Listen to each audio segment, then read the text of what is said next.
বিভিন্ন ভাবে মামলা হামলা গুম খুনের শিকার হয়ে যায়, ছন্ন ছাড়া বাড়ি ছাড়া হয়ে যায়। একমাত্র এই কোরআনের হুকুম বাস্তবায়নের কারণে, হক কথা বলার কারণে আল্লাহর জমিনে খেলাফত প্রতিষ্ঠা হোক, আল্লাহর কোরআনের আইন বাস্তবায়ন হোক। এইটা চাওয়ার কারণে যে ব্যক্তিগুলো জালিমের জুলুম নির্যাতন নিপীড়নের শিকার হয়ে ছন্ন ছাড়া হয়ে যায়, ঘর ছাড়া হয়ে যায়, এই ব্যক্তিগুলোকে যারা সাহায্য করবে, এই ব্যক্তিগুলোকে যারা জায়গা দেবে, আল্লাহ রাব্বুল আলামিন বলেন তাদেরকে এই দিনের দায়ীগুলোকে সহযোগিতা করার মাধ্যমে বান্দা আমি আল্লাহকে সাহায্য করবে।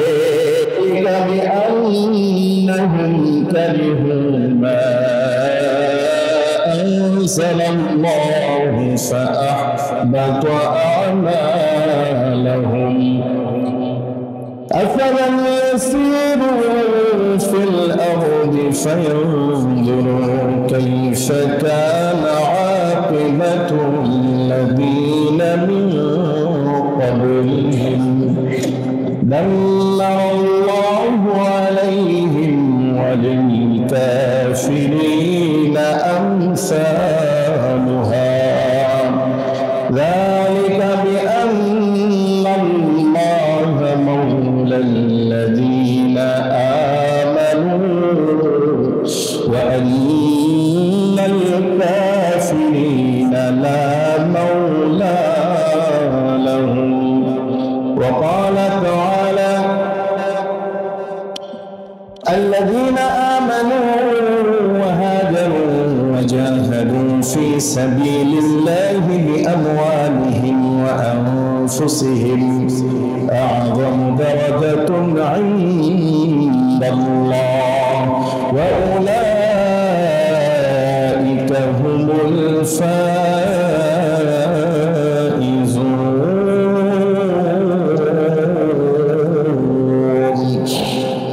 وقال تعالى والذين آمنوا وهاجروا وجاهدوا في سبيل الله والذين آووا ونصروا أولئك هم المؤمنون حقا لهم مغفرة ورزق كريم. عن عثمان بن عفان قال سمعت رسول الله صلى الله عليه وسلم يقول من بنى مسجدا لله بنى الله له في الجنة مثله أو كما قال عليه الصلاة والسلام. وقال تعالى في شأن حبيبه إن الله وملائكته يصلون على النبي يا أيها الذين آمنوا صلوا عليه وسلموا تسليما. اللهم صل على محمد وعلى آل محمد كما صليت على إبراهيم وعلى آل إبراهيم إنك حميد مجيد. اللهم بارك على محمد وعلى آل محمد كما باركت على إبراهيم وعلى آل إبراهيم إنك حميد مجيد. ভালোবেসে যদি তুমি ক্ষমা করে দাও আমি মুক্তি পেয়ে যাব বিচারের দিন, আমি মুক্তি পেয়ে যাব বিচারের দিন। আমাকে শহীদ করে নিও তার বিনিময়ে যত দুঃখ ব্যথা দাও দিও, কোনো কোনদিন বলবো না কোনো কথা যদি তোমার রাহে হয় জীবন বিলীন, যদি তোমার রাহে হয় জীবন বিলীন। ভালোবেসে যদি তুমি ক্ষমা করে দাও আমি মুক্তি পেয়ে যাব বিচারের দিন, আমি মুক্তি পেয়ে যাব বিচারের দিন। আল্লাহুম্মা আমিন। আলহামদুলিল্লাহ, সমস্ত প্রশংসা সেই মহান আল্লাহ রাব্বুল আলামিনের দরবারে আদায় করছি, যিনি আজকের এই সম্মানিত জুমআতে আমাদের কাবুয়ালতে মসজিদে আসার তৌফিক দান করেছেন। এই জন্য সকলে শুকরিয়া আদায় করছি। জবানটা ছেড়ে সকলে বলছি আলহামদুলিল্লাহ। মুহাব্বতের সঙ্গে দরুদ পেশ করছি মুহাম্মদুর রাসূলুল্লাহ সাল্লাল্লাহু আলাইহি ওয়াসাল্লাম। সম্মানিত হাজিরিন, আজকের আলোচনা একটু ভিন্ন আঙ্গিকে গুরুত্বপূর্ণ কিছু সহজ বিষয় নিয়ে আলোচনা করবো ইনশাআল্লাহ। আমরা প্রত্যেকেই মুসলিম, ঈমানদার। আল্লাহ রাব্বুল আলামিন আমাদেরকে সৃষ্টি করেছেন, উদ্দেশ্য হচ্ছে মানুষের কল্যাণের জন্য, সহযোগী হিসাবে, একে অপরের সহযোগী হিসাবে আল্লাহ রাব্বুল আলামিন আমাদেরকে সৃষ্টি করেছেন। যেমন তিনি বলছেন, কুনতুম খায়রা উম্মাতিন উখরিজাত লিন-নাস, তোমরা শ্রেষ্ঠ জাতি, তোমাদেরকে বের করা হয়েছে, অর্থাৎ সৃষ্টি করা হয়েছে উখরিজাত লিন-নাস, মানব জাতির কল্যাণের জন্য। মানুষকে বানানোর উদ্দেশ্য মানুষের কি করবে? কল্যাণ করবে, একে অপরের সহযোগী হবে। এরই আন্তরিকতায় সহযোগী সাহায্য করা। আচ্ছা বলেন তো, দুনিয়াতে মানুষ হিসাবে আমাদের একে অপরের সহযোগিতা সাহায্যের প্রয়োজন হয়, ঠিক কিনা? দুনিয়াতে আমরা সকলেই অভাবী, সকলেরই কোনো না কোনো প্রয়োজন জরুরত আছে, যত বড় ব্যক্তি হোক না কেন, সম্পদওয়ালা হোক না কেন, সমস্যার কোনো শেষ নাই। কিন্তু যিনি আমাদেরকে বানাইছেন, যিনি আমাদেরকে পাঠিয়েছেন, তেনার নাম কি? একটু জোরে বলুন মহব্বতে। তার কি কোনো প্রয়োজন থাকতে পারে মানুষের কাছে, বান্দার কাছে? রবের কোনো প্রয়োজন, মানুষের কাছে রবের কোনো সাহায্যের প্রয়োজন নেই। কিন্তু আল্লাহ রাব্বুল আলামিন সূরাতুল মুহাম্মাদের 7 নম্বর আয়াতের মধ্যে আল্লাহ রাব্বুল আলামিন বলেন, ইয়া আইয়ুহাল্লাযীনা আমানু ইন তানসুরুল্লাহা ইয়ানসুরকুম ওয়া ইউসাব্বিতু আকদামাকুম। আল্লাহু আকবার বলেন। আল্লাহ রাব্বুল আলামিন বলছেন, হে ঈমানদারগণ, ইন তানসুরুল্লাহ, যদি তোমরা আল্লাহকে সাহায্য করো, ইয়ানসুরকুম, তাহলে আমি তোমাদেরকে সাহায্য করব। দেখুন, আমরা বলছি কি, মালিকের রবের কাছে আমাদের কোনো সাহায্যের প্রয়োজন নাই, কিন্তু মালিক নিজেই বলতেছে ঈমানদারদেরকে, তোমরা যদি আমাকে সাহায্য করো, আমি তোমাদেরকে সাহায্য করবো। আল্লাহু আকবার। কে সাহায্য করছেন? রব্বুল আলামিন। মানুষের কাছে তার কি কোনো প্রয়োজন আছে নাকি? লা তা'খুযুহু সিনাতুন ওয়ালা নাওম, তিনি তো খাবার গ্রহণ করেন না, ঘুমান না। লাহু মা ফিস সামাওয়াতি ওয়া মা ফিল আরদ, আসমান এবং জমিনের মধ্যে যা কিছু আছে সবকিছুই তো তার। সবকিছুই যখন তার, তার আবার কিসের প্রয়োজন বান্দার কাছে থাকতে পারে?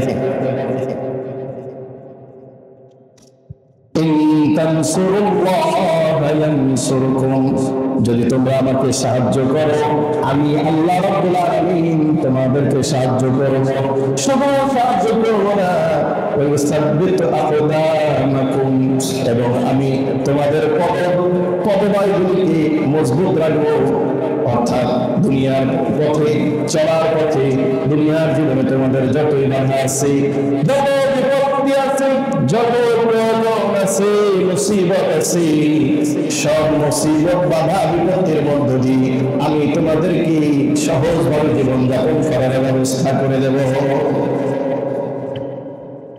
তাহলে এবার আসলে যদি একটু ব্যাখ্যা যায়, আল্লাহ তাআলা কেন এই কথা বললেন? ইনতানসুরুল্লাহ, আল্লাহকে সাহায্য করো। মুফাসসিরিন ইকরাম বলেন, ইনতানসুরুল্লাহ, আল্লাহকে সাহায্য করো এর ব্যাখ্যায় তিনটা অর্থ প্রকাশ করেছেন। কয়টা অর্থ? তিনটা অর্থ। খুব মনোযোগ দিয়ে শুনবেন যে আল্লাহকে সাহায্য করা মানে হলো, মুফাসসিরিন ইকরামগণ তিনটা হালত বর্ণনা করেছেন, তিনটি মাধ্যমে আল্লাহকে সাহায্য করা যায়। এক নম্বরে তারা বলেন ইনতানসুরুল্লাহ, আল্লাহকে সাহায্য করা এক নম্বর অর্থ হলো আল্লাহর জমিনে আল্লাহর দ্বীন প্রতিষ্ঠা করার জন্য, আল্লাহর জমিনে দ্বীন প্রচার প্রসারের জন্য নিজেকে অকাতরে বিলিয়ে দিবে, নিজেকে নিয়োজিত রাখবে। যেইভাবে নামাজ পড়ো,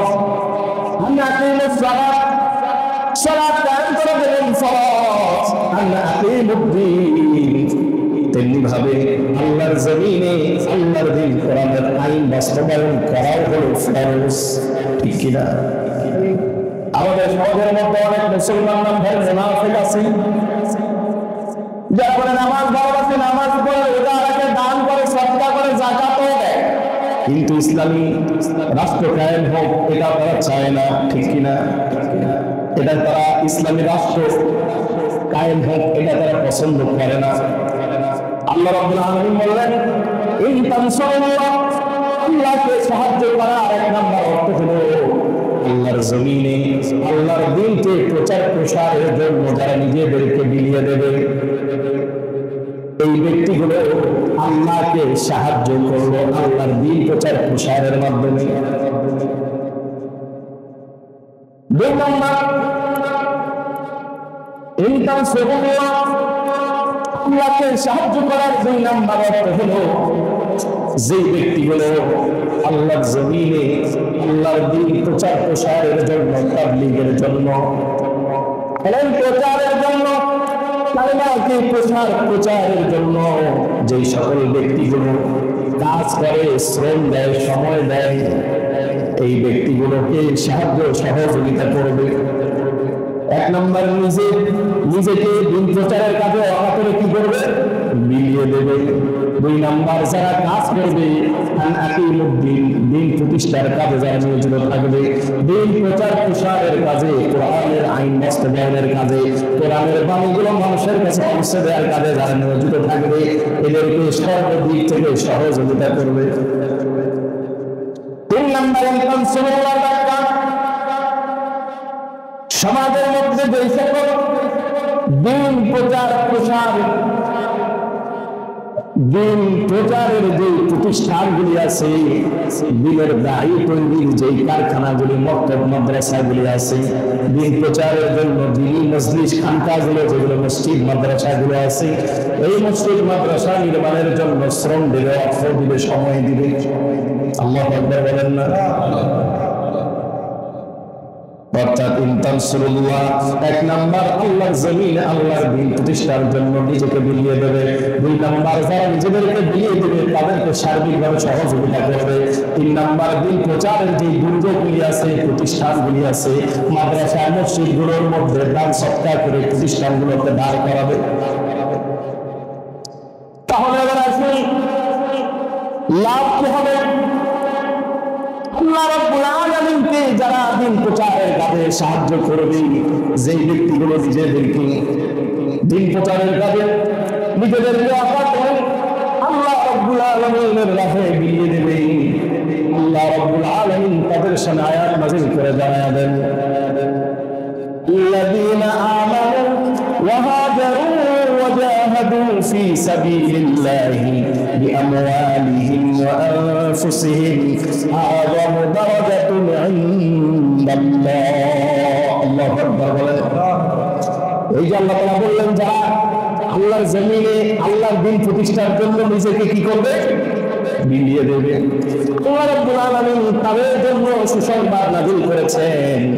আল্লাহ রাব্বুল আলামিন বলেন যারা ঈমান আনলো ওয়া হাজারু হিজরত করলো ওয়া জাহাদু ফি সাবিলিল্লাহি আল্লাহর জমিনে আল্লাহর দ্বীন প্রতিষ্ঠার জন্য জিহাদ করবে, বিআমওয়ালিহিম ওয়া আনফুসিহিম নিজের জান এবং মাল দিয়ে আল্লাহর জমিনে আল্লাহর দ্বীনকে প্রতিষ্ঠা করার কাজে নিয়োজিত থাকবে। প্রয়োজনে বাড়ি ঘর সব কিছু থাকবে, বাতিলের মোকাবেলায় পরাজিত হবে না, মস্তকে স্বীকার করবে না, বরং আল্লাহর জমিনে আল্লাহর পথে সমন্বিত রাখার জন্য প্রয়োজনে ঘর ছাড়বে, বিবি ছাড়বে, সন্তান ছাড়বে, মা বাবা সবাইকে ত্যাগ করবে, তবুও কালেমা ছাড়বে না, এমনকি নিজের জীবনকে দিয়ে দিবে, সম্পদকে দিয়ে দিবে। আল্লাহ রাব্বুল আলামিন বলেন আযামু দারাজাতুন ইনদাল্লাহ আল্লাহ রাব্বুল আলামিনের নিকট তাদের জন্য মহান প্রতিদান রয়েছে।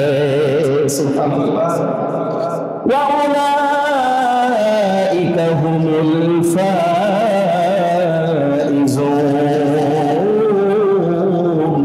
আর এরাই হলো প্রকৃত অর্থে সফল কাম।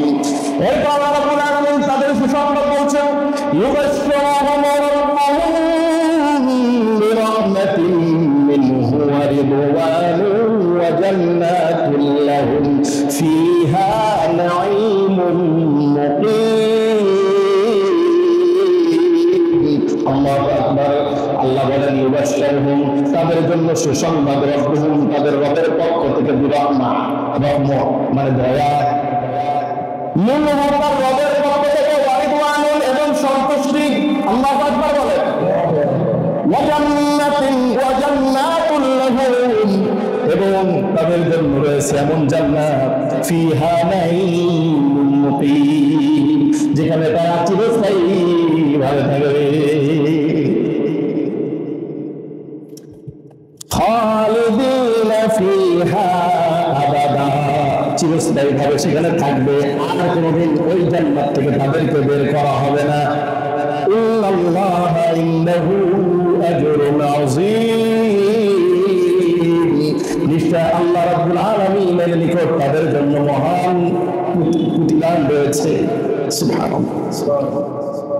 যারা আল্লাহর জমিনে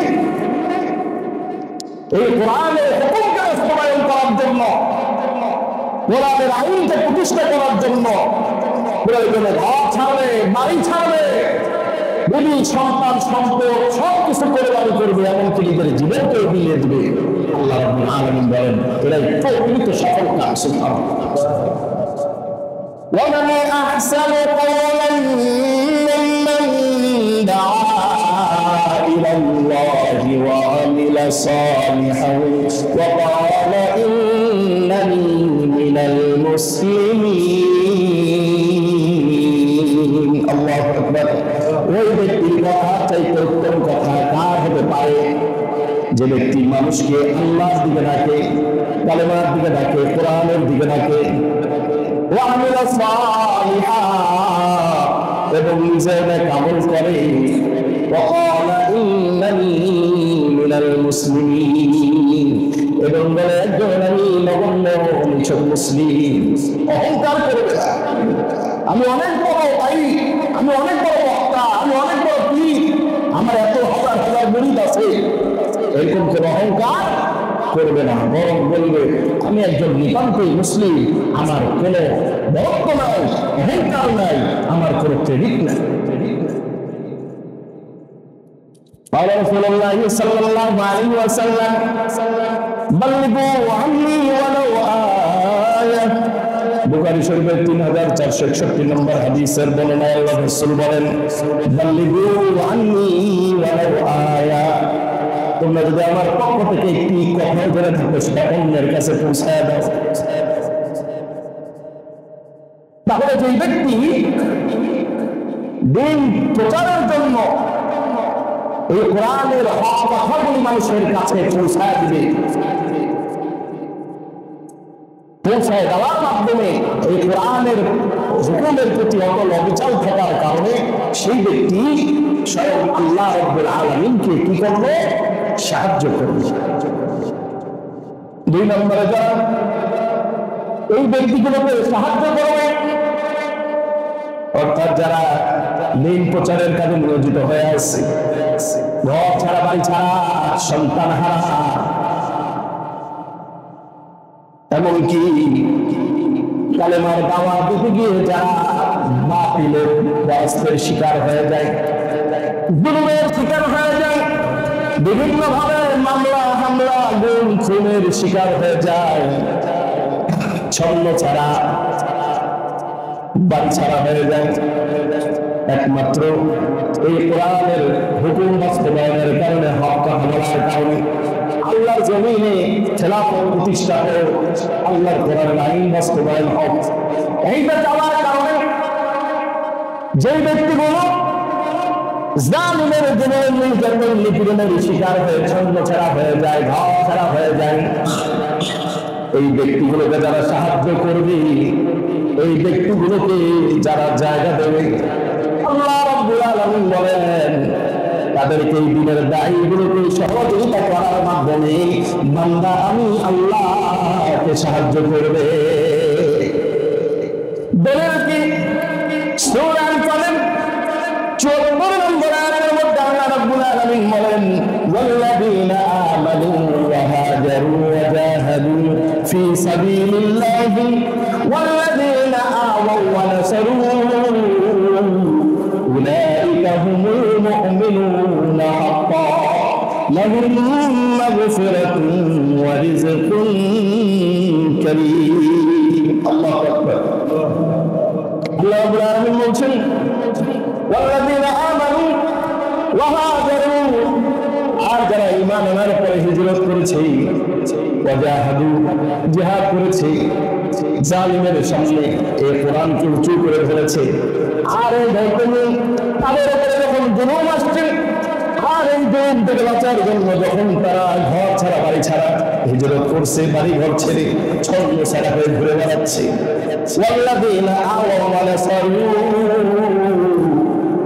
এমত অবস্থায় এই ব্যক্তিগুলোকে যারা সাহায্য করবে, জায়গা দেবে, নসরত করবে, আল্লাহ রাব্বুল আলামিন বলেন, উলাইকা হুমুল মুমিনুনা হাক্কান, এরাই হলো প্রকৃত মুমিন। সুবহানাল্লাহ বলেন।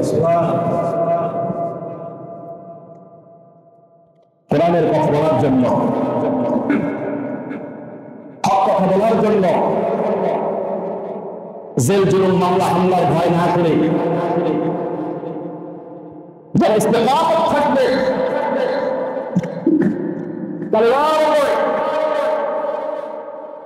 এবং এই কারণে রাতের পর রাত, দিনের পর দিন ঘুম ছাড়া, ঘর ছাড়া, বাড়ি ছাড়া, পরিবার থেকে বিচ্ছিন্ন থাকার জায়গায়, মাথা গোজানোর জায়গায় পালিয়ে বেড়াচ্ছে, এখন কোথায় ধরেই তাদেরকে মামলা হামলা দিয়ে 4 দেয়ালের মধ্যে ধরে দেওয়া হবে। এই অবস্থায় যেই ব্যক্তিগুলি এদেরকে জায়গা দেবে, খাবার দেবে, পানি দেবে, আল্লাহ বলেন উলাইকা হুমুল মুমিনুনা হাক্কান, এরাই প্রকৃত মুমিন। মক্কার জমিনে যখন সাহাবায়ে কেরাম স্বয়ং মুহাম্মদ রাসূলুল্লাহ সাল্লাল্লাহু আলাইহি ওয়াসাল্লাম সহ সাহাবারা যখন কালিমার দাওয়াত দিতে গিয়ে, এই কোরআনের কথাগুলো বলতে গিয়ে যখন ওই কাফের মুশরিকদের হাতে নির্যাতনের শিকার হলো, অনেককেই শহীদ করে দেওয়া হলো, পরিবার থেকে আলাদা করে ফেলা হলো, স্বামী থেকে সন্তানকে, স্ত্রী থেকে স্বামী থেকে, পিতা থেকে পুত্র থেকে একে অপরকে যখন বিচ্ছিন্ন করে ফেলা হলো, অবশেষে তারা এই জালিমের হাত থেকে নিস্তার পাওয়ার জন্য হিজরত করে মদিনায় চলে গেলেন। মদিনায় যাওয়ার পর মদিনাবাসী তাদেরকে সানন্দে গ্রহণ করলেন, ঘর দিলেন, বাড়ি দিলেন, খাবার দিলেন, জায়গা দিলেন। এমনকি বলতেছে, ভাই আমার 2 জন বিবি আছে, যদি তোমার কাউকে পছন্দ হয় তুমি একজনকে পছন্দ করো, আমি তালাক দেব, তুমি তাকে বিবাহ করবে। নসরত কাকে বলে? এমনি আয়াতগুলো আল্লাহ রাব্বুল আলামিন নাযিল করেন নাই। আল্লাহ রাব্বুল আলামিন এই মদিনাবাসীদেরকে, মদিনাবাসীদের জন্য রাসূলুল্লাহ সাল্লাল্লাহু আলাইহি ওয়াসাল্লাম সাহেব দোয়া করেছেন। আল্লাহ তাআলা এই মদিনাবাসীদেরকে, তাদেরকে আনসার বলা, মানে সাহায্যকারী। হিজরত মানে হলো ত্যাগকারী। দিনের জন্য, আল্লাহর জমিনে আল্লাহর দিন প্রতিষ্ঠার জন্য ঘর বাড়ি ছেড়ে যারা জালালের জন্য গ্রহণ করে, জন্মভূমি ত্যাগ করে যারা বিচ্ছিন্ন হয়ে যায়, এই ব্যক্তিগুলোকে যারা জায়গা দেয় তাদেরকে বলা হয় আনসার। যারা ঘর বাড়ি ছেড়ে দিয়েছে দিনের জন্য, এদেরকে বলা হয় মুহাজির। আল্লাহ রাসূল দোয়া করছেন, হে আল্লাহ আপনি আনসারদেরকে মাফ করে দেন, আনসারদের ছেলেদেরকে মাফ করে দেন, তাদের বংশধরদেরকে মাফ করে দেন। সুবহানাল্লাহ। রাসূল বলতেছেন, মুহাজিররা হলো আমার এই গায়ের পাঞ্জাবি, আর আনসার হলো আমার পাঞ্জাবির ভেতরে, জামার ভেতরে যে আমরা একটা স্যান্ডো গেঞ্জি গায়ে দিয়ে থাকি, সবসময় শরীরের সঙ্গে লেগে থাকে, আনসাররা হলো আমার ভিতরের গেঞ্জির মতো। এরা আমার বিপদের সময় সাহায্য, সহযোগিতা, সর্বদিক থেকে সহযোগিতা করেছে। এই জন্য আল্লাহ রাব্বুল আলামিন তাদের সামনে আয়াত নাযিল করেছেন, সূরা তাওবার মধ্যে আছে। তাদের জন্য আল্লাহ তাআলা বলেন, এরা হলো প্রকৃত মুমিন, লাহুম মাগফিরা, তাদের জন্য ক্ষমা। যে রাসূল দোয়া করেছেন, আল্লাহ তাআলা কবুল করে নিয়েছেন। ওয়া রিজকুন কারীম, এবং সম্মানজনক রিজিক তাদের জন্য রয়েছে। ভাবেন যারা মক্কায় যান, মদিনায় যান, মক্কার পরিবেশ এবং মদিনার পরিবেশটা পার্থক্য আছে না নাই? যারা গিয়েছে তারা জানে কেন এত পার্থক্য, কেন এত সম্মান মদিনাওয়ালাদের। এটা রাসূলের দোয়া, সহযোগিতার কারণে আল্লাহ তাআলা মদিনাতে এত সম্মান করেছে। গোটা পৃথিবীর মধ্যে মদিনাওয়ালাদেরকে আল্লাহ রাব্বুল আলামিন এত পরিচিতি দান করেছেন, স্বয়ং মুহাম্মদুর রাসূলুল্লাহ সাল্লাল্লাহু আলাইহি ওয়াসাল্লামকে তাদের মাঝেই রেখে দিয়েছেন। সুবহানাল্লাহ।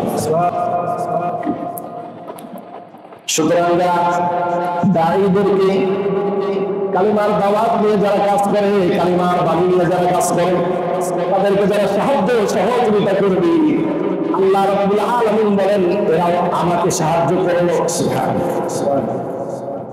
তিন নম্বর, মসজিদ মাদ্রাসা, এগুলো হলো দিন প্রচারের প্রতিষ্ঠান, দুর্গ। ঠিক কিনা? মাদ্রাসাতে কি করা হয়?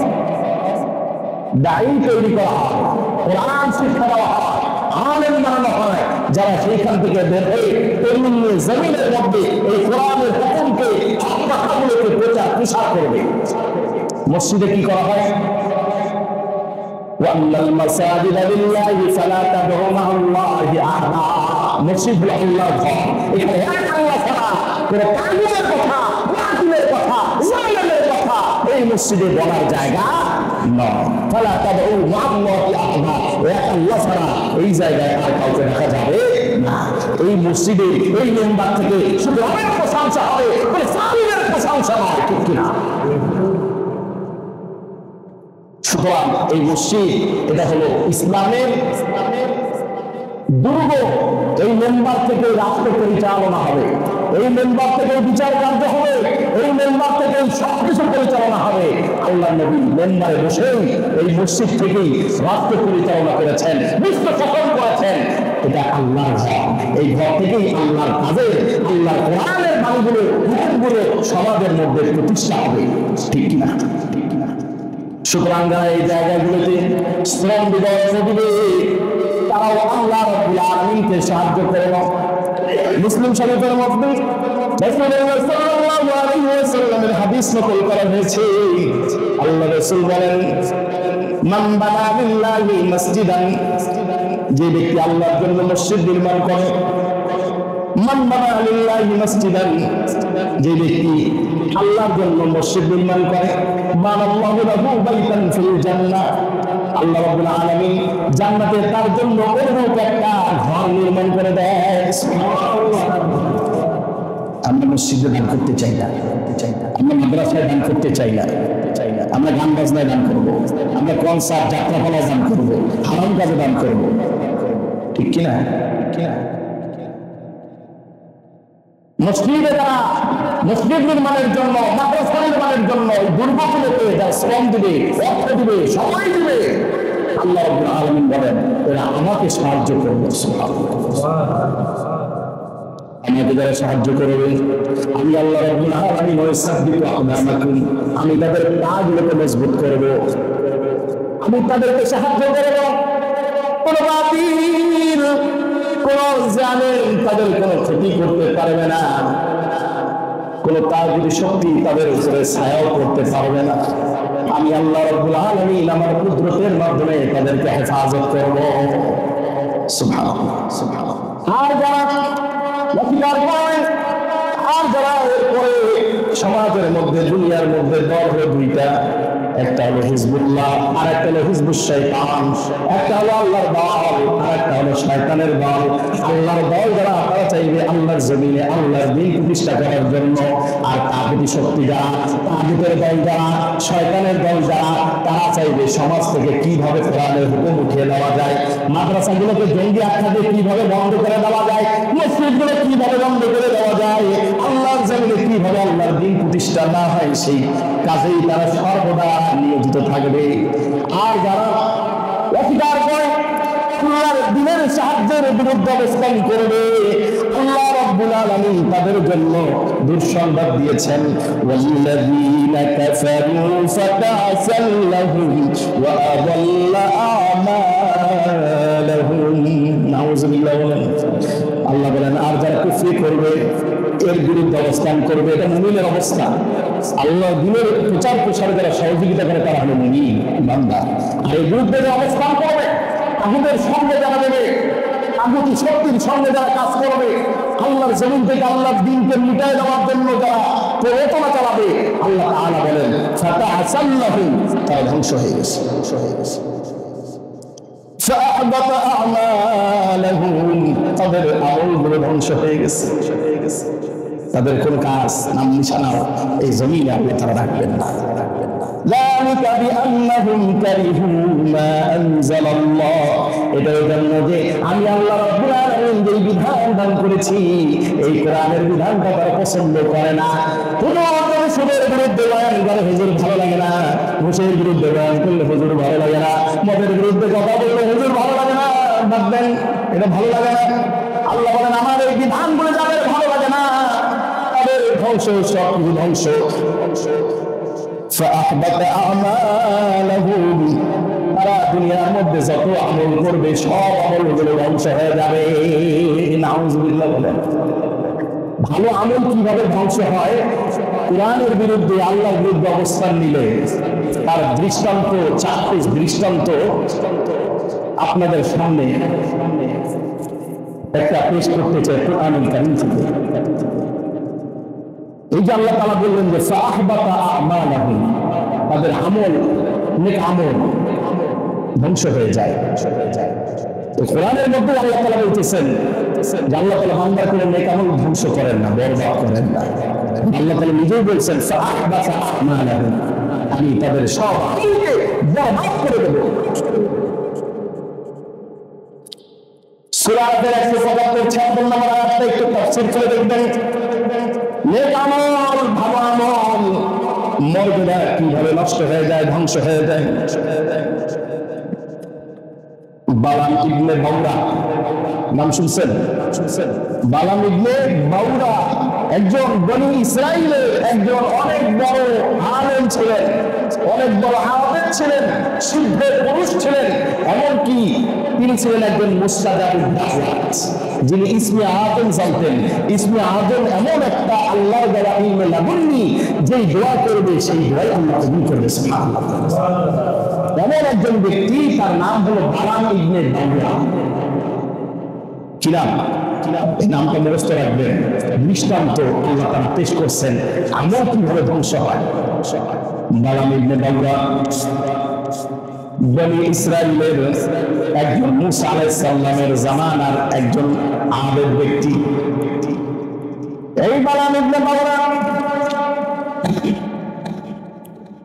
ফিলিস্তিন যখন জাব্বারিন তথা আমেরিকা সম্প্রদায় যখন ফিলিস্তিন দখল করে নেয়, জাব্বারিন সম্প্রদায় যখন ফিলিস্তিন দখল করে বাইতুল মাকদিসকে তারা করায়ত্ত করে রাখে, হযরত মুসা আলাইহিস সালাতু ওয়াস সালাম বিশাল সৈন্য নিয়ে তাদের মোকাবেলা করার জন্য প্রস্তুতি নিয়েছেন। এই খবরটা যখন তাদের কাছে পৌঁছে গেছে জাব্বারিনদের কাছে, তখন তারা ভয়ের মধ্যে পড়ে যায়, কারণ তারা ইতিপূর্বে হযরত মুসা আলাইহিস সালামের মুজিজার ব্যাপারে তারা জেনে ফেলেছে এবং মুজিজার মাধ্যমে কিভাবে ফিরআউনকে ধ্বংস করেছে সেটাও তারা জেনে ফেলেছে। তখন তাদের মনের ভেতরে একটা ভয় ঢুকে যায়, তখন তারা ভিন্ন একটা পথ অবলম্বন করল। তখন তারা চলে গেল ওই জাব্বারিন সম্প্রদায়, বালাম সম্প্রদায়ের বালাম ইবনে বাওরা তার কাছে গিয়ে বলতেছে, হুজুর আপনি মুসা পয়গম্বরের বিরুদ্ধে একটু আল্লাহর কাছে দোয়া করেন, যেন তিনি আমাদের এই নগরীর মধ্যে প্রবেশ করতে না পারেন, যেন তিনি আমাদের এই দেশের মধ্যে প্রবেশ করতে না পারেন। যদি তিনি আমাদের এই দেশের মধ্যে প্রবেশ করেন, তিনি আমাদের দেশকে দখল করে নেবেন, এমনকি আমাদের এই জাব্বারিন সম্প্রদায়কে বের করে বনি ইসরায়েলকে এখানে বসবাস করে জায়গা করে দিবেন। আপনি একটু, যেহেতু আপনি স্নেহাতুল জানেন, আপনি একটু দোয়া করেন যাতে করে মুসা পয়গম্বর তার পথটা আল্লাহ তাআলা ভিন্ন দিকে ঘুরে দেয়, আমাদের এই ফিলিস্তিনে ঢুকতে না পারে। তখন বালাম ইবনে বাওরা তাদেরকে ডাক দিয়ে বলে, ঠিক না, তোমাদের জন্য তুমি অন্তরে এমন এক ব্যক্তি সম্পর্কে বদদোয়া করতে বলছো যিনি একজন আল্লাহর পয়গম্বর, যিনি একজন নবী। আমি একজন নবীর বিরুদ্ধে দোয়া করবো, বদদোয়া করবো, এটা কোনোদিন সম্ভব নয়। তার কাছে পিড়াপিড়ি শুরু করে দিল, কোনো মতেই তিনি রাজি হবেন না। তারা চলে গেল, পরের দিন তারা আবার আসলো অনেকগুলো উপঢৌকন নিয়ে তার সামনে এসে হাজির, বলে আপনি তার জন্য একটু বদদোয়া করেন, সে যেন আমাদের এইখানে প্রবেশ করতে না পারে, আপনার জন্য আমরা এই উপঢৌকন নিয়ে এসেছি, প্রয়োজনে আরো দেব। তখন বালাম ইবনে বাওরা বলে, ঠিক আছে, আমি আমার মালিকের কাছ থেকে আগে বেরো নেই। তার নিয়ম ছিল যখনই কোনো দোয়া করতে চাইতো তার আগে সে ইস্তেখারা করতো। ইস্তেখারার মাধ্যমে রাতের বেলা স্বপ্ন যুগে তাকে জানিয়ে দেওয়া হতো এই ব্যাপারে দোয়া করা যাবে কি যাবে না। রাতের বেলা ইস্তেখারা করলেন, স্বপ্নের মধ্যে তাকে আল্লাহ রাব্বুল আলামিন জানিয়ে দিলেন, না না না, মুসা পয়গম্বরের বিরুদ্ধে বদদোয়া করা যাবে না। পরের দিন সকালবেলা তিনি তার বক্তব্য জানাই দিলেন যে না, আল্লাহ রাব্বুল আলামিন মুসা পয়গম্বরের বিরুদ্ধে বদদোয়া করতে নিষেধ করেছে। কিন্তু এই ব্যক্তিরা নাফরমান উপভোগের সংখ্যা আরো বাড়ায় দিলেন। তিনি আবার রাতের বেলা ইস্তেখারা করলেন, কিন্তু রাতে তাকে আর কোনো কিছুই জানানো হলো না। পরের দিন যখন জাব্বারিন সম্প্রদায় আসলো, ডাক দিয়ে বলেন, আজ রাতে আমি ইস্তেখারা করেছি, কিছুই জানান আল্লাহ তাআলার পক্ষ থেকে কোনো ফায়সালাই আসে নাই। তখন তারা বলতেছে, দেখেন আল্লাহ তাআলা যদি নিষেধ করতেন তাহলে তো মারা করতেন, যেহেতু কিছু বলে নাই তার মানে তিনি নিষেধও করেন নাই। কোন দিকে মাথা ঘাটাইছে? আপনি একটু বদদোয়া করেন, উপঢৌকন আরো নেন, অনেক পিড়াপিড়ি। এইদিকে তার ওয়াইফ, তার বউ, তার স্ত্রী তাকে কুমন্ত্রণা দিল যে এত সম্পদ দিছে, একটু গর্ব করেই দাও। নারীর ছলনা, বুঝেন তো, ইন্না কাইদাকুন্না আযীম। আল্লাহ তাআলা নারীর চক্রান্ত থেকে বেঁচে থাকো। নারীর চক্রান্ত, কঠিন চক্রান্ত, শয়তানের চক্রান্ত তো দুর্বল। আল্লাহ তাআলা শয়তানের চক্রান্ত দুর্বল, নারীর চক্রান্ত কঠিন। ইন্না কাইদাকুন্না আযীম, মহান, অনেক বড় চক্রান্ত। এইদিকে তাদের পিড়াপিড়ি, এইদিকে বইয়ের কান পড়া। অবশেষে তিনি বাধ্য হলেন, তিনি তার গাভী নিয়ে রওনা দিলেন। গাভীর উপরে সওয়ার হয়ে হেসান নামক পাহাড়ের দিকে রওনা দিলেন। হেসান নামক পাহাড়ের দিকে রওনা দিলেন। এমন পাহাড়, যেই পাহাড় থেকে বনী ইসরায়েলদেরকে দেখা যায়, ওই পাহাড়ের উপরে তো তিনি দোয়া করবেন।